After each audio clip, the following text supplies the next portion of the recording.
In this episode, I will be building not one, but two reversing loops. Stick around.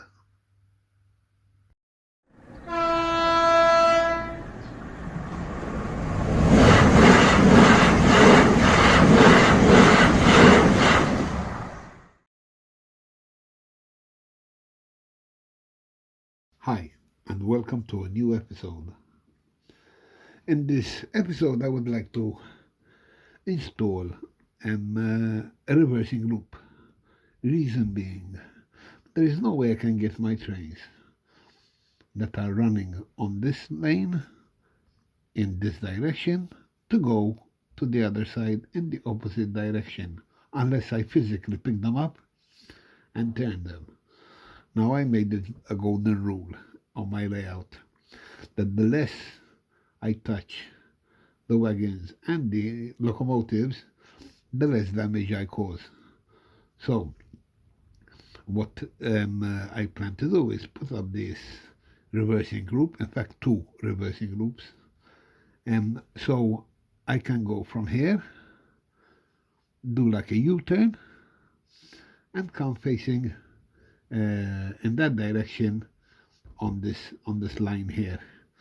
And obviously I will need another reversing loop to leave this lane here and come back onto the opposite line into the correct direction, again without touching them. But the problem is, where am I going to put these two reversing loops? And on the surface, where one would be able to see them, there is no room for them. And to be honest with you, I don't really wish them to be on display. This is something that happens in the background, so to speak. So I wanted them to be hidden. And I think I found the right place. I mean, I've been trying to find the right place for these ever since I finished the top level. And months and months have gone by with ideas that could not work because of lack of space. But I think I finally found the right place for them. And I'm going to show you where. Like I said, it's going to happen somewhere where you cannot see normally. So I'm going to have to lift up my part of my upper level and show you the fiddle yard. Now, the fiddle yard has been emptied. Normally there would be 10 trains on there, 5 in each direction, and obviously I had to move them away. They're all piled up in the helix, clear of danger. So, in this particular area, there are no split levels here like I have on the other sides, on both sides where the helix is. There's nothing here. So I've decided to put the reversing loops coming down here, round the back, round here, and back again, halfway off the fiddle yard to just low enough or high enough to clear these wooden beams here. I will not put a whole sheet of wood because it will make accessing down here to clean or derailment for whatever maintenance, to make it a nightmare. So what I want to do is just put wood wide enough for the track to sit on, and that's just about it. So let me show you what I've done so far. Okay, so temporarily I have put up this wooden path. Can't call it a basewood, can we? This wooden path here for the track to follow. And it's sitting high enough to have clearance for trains below, and it has enough clearance above to pass all the way around without hitting anything above. And it would be easy for me to maintain as well this way. Put the camera down a bit. It will go up this way and it will align itself here with the helix. Now, we have a point here, which obviously will go in one way out the other, and it will need a double slip. The double slip will serve to allow trains to go down this way, and it will also allow trains to hang a left here to enter the loop.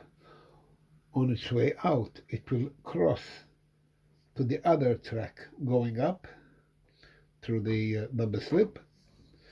And if you can see back here, nope, there, sorry about that. If you can see back here, there's another point here. It's where the traffic coming out of the loop would join the upgoing track, and it will end up in the opposite direction. That is what I plan to do. Now, headaches I'm not looking forward to. Point motors hanging here. Can you see me here? Yeah, hanging here. Well, it doesn't look as bad as I imagined, but to avoid having to open this up every time I want to do, some work or cleaning or maybe a derailment in the fiddle yard, I like to stick my hands in from here or from here. If I put point motors here, it's going to restrict me a bit. But I don't know, I may consider it if I put them underneath. Otherwise, I was thinking point motors, servo, obviously, on the surface.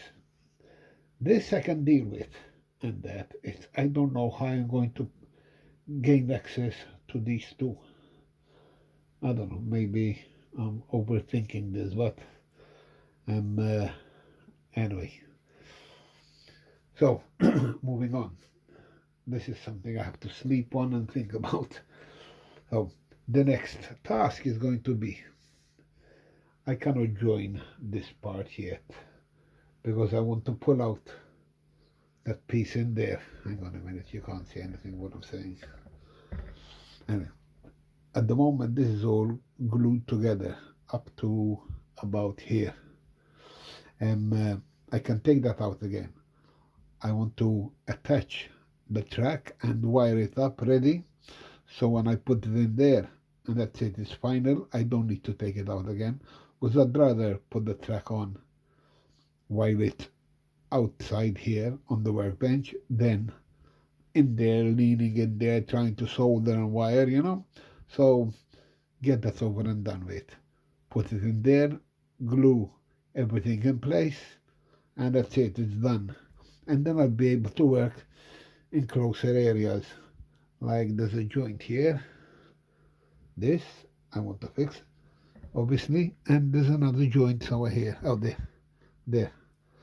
So these are quite reachable. I can work on that. So from this part all the way around to there, I can put the track down. Then I can work on the rest here from the joint this way in place, and that's not a problem.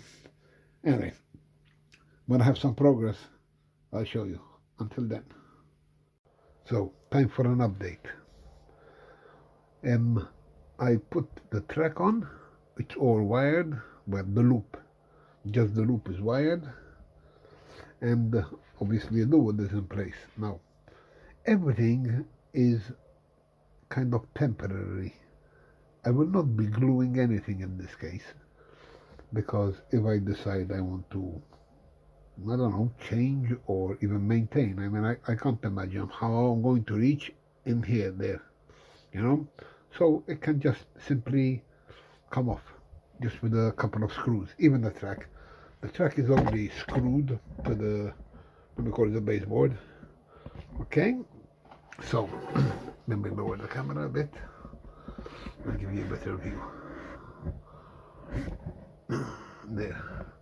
So what I did was, I put these legs up. They're all the same size. They're glued to the bottom here, but they're not glued to the baseboard. In fact, look, I can lift it up. I mean, I don't need to glue it down. It's not like it's going to move, it can't fall out because it goes round those studs at the back there, and it was a nightmare fitting it in there with the track and the cable hanging. Anyway, but that's done. It comes all the way here, and it comes up to here. Where? Hang on a minute, I'll get the camera in there. I'm going to pick it up again, bring it a bit, and show you here. So, here I, oops, kicked the tripod. Here I have this point which will fit here. The hole here is for the motor underneath to operate the point, and the other two holes here is one is for the frog and the other one is to power the track. So this will be here, which will eventually meet up with this guy here, somewhere like this. I have a small piece of track which I want to cut to size and fit here, and this way with this double slip, hang on a minute, I can come down from here. I think I already told you this, I'm going to repeat myself, and hang a left. I can come out from the reversing loop, cut across all the way to the other side where it would be met with another point. Unfortunately they don't, this is too wide to connect them together, so obviously I'm going to have to put a broad track there. Obviously I'm going to need also a point motor for here and two more for this. This is progress so far. Hopefully the next time I will show you this. This is all done, and I'm dreading it because this is the main line from obviously the fiddle yard up to the surface, and once I cut here I can't say I want to run the trains because it's not going to happen. So at the moment I'm not exactly looking forward to cutting here. I have to cut it in 4 places obviously to fit these in. Anyway, we'll see. When I have all this done, I think I will be able to show you. Yeah, it should work. This loop working. Wish me luck. Until then.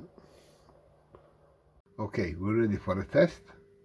The idea is for us to go from this lane, which is down to the fiddle yard, but instead of going down to the fiddle yard, I'm going to take a left here, go around the reversing loop, cut across, and go on to the other lane in a different direction.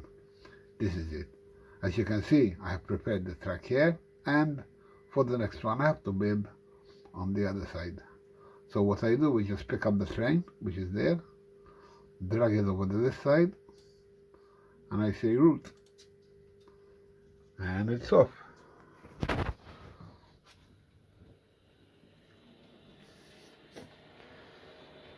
It's going to take a left onto the loop. Now it's all finished and wired up. I got the auto reverser from Block Signals. It was easy, plug and play. I was done. Change polarity here at the point, and that's it. And it's off to the other side. And that's it, we're done from this side. Next I'm going to show you the other side. Okay, we're done.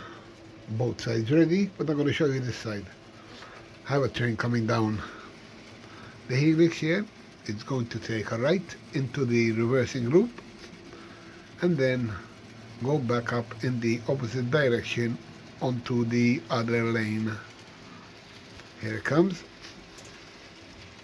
Changes over to this side into the loop. It's a bit dark down there, sorry.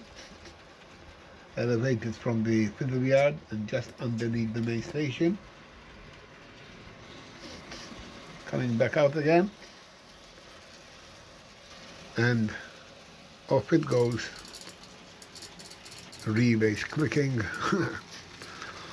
going up the opposite direction. And there we are, all done. Very happy with the result. It took about 6 weeks to do, just to let you know. So until the next time, guys, hope you like it. Please give me your opinion. I want to hear it. Thanks.